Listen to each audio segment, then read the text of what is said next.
Irina dreamed of speaking fluently the language of her favorite Dumas. She loved everything French, from fairy tales and French history to flags with symbols, tiny copies of the Eiffel Tower, croissants and baguettes. Irina imagined herself a French woman, wore an elegant chestnut haircut, and tied her hair comb. I fell in love with her for that charm. Moreover, she actually had French in her family on her mother's side, learned the language, and even spoke it fluently with such nonsense. The so-called native speakers themselves spoke with a strong accent and simply made money on such naive customers. Soon Irina's friend Lena, who was also obsessed with France, suggested that she find a good tutor.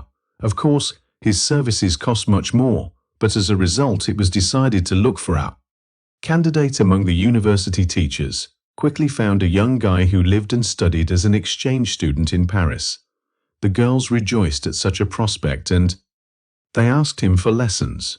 Mark, French heart and soul, admired Irina after the first lesson. You should have heard him speak. I was happy that finally my flighty woman found a good teacher and will leave me in peace, but not so. She fell into a kind of moping the next day. Irina, why are you not in the mood? Yes, because of the same, because of French, she sadly whispered. I rolled my eyes again. The teacher found a good teacher at the trial lesson. He agreed to work with you, you know. His lessons are very expensive. She almost cried. Sarah blotted her eyes with a napkin.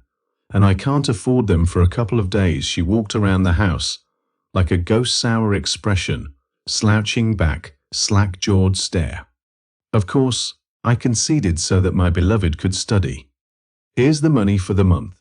I gave Irina the necessary amount. She jumped up on the spot, then pressed against me as hard as she could. Well, I was just happy that my woman was genuinely happy. Irina's French language improved for a week. I was surprised by such a striking change and decided to ask Arishka what they did not share with her best friend. You know, she began to hum sadly. You communicate with a person, trust him, and he turns out to be a traitor. I just flung my arms around. And how Sarah betrayed you. She promised that we would go to classes together, but as it turned out, she signed up with Mark for individual counseling. The girl wants to study more often. What's wrong with that? You are worried that she will achieve high results faster than you. I smiled. She will achieve them. I did not even realize at first what Irina did to her. Sarah, you probably have the wrong number, I asked politely. No, Victor. I am still in my mind, but you're Arishka not. During the conversation, it turned out that my friend has an affair with a tutor. I didn't believe Sarah. Everyone knew she was the first neighborhood gossip. So you don't believe it? With righteous anger, she exclaimed, Come with me. You'll thank me for opening your eyes. I knew Irina had class, and they were dating.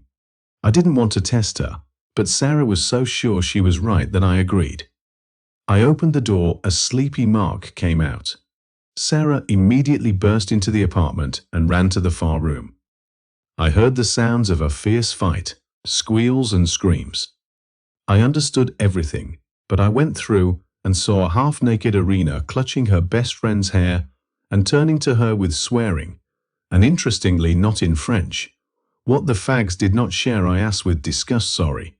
And who are you? Exclaimed dumbfounded Mark. I'm Irina's boyfriend. I didn't even try to separate the women, one of whom was cheating, and the other told me about it to get rid of her boyfriend. Now that's true female friendship for Mark. I have no complaints. He's as much a victim as I am.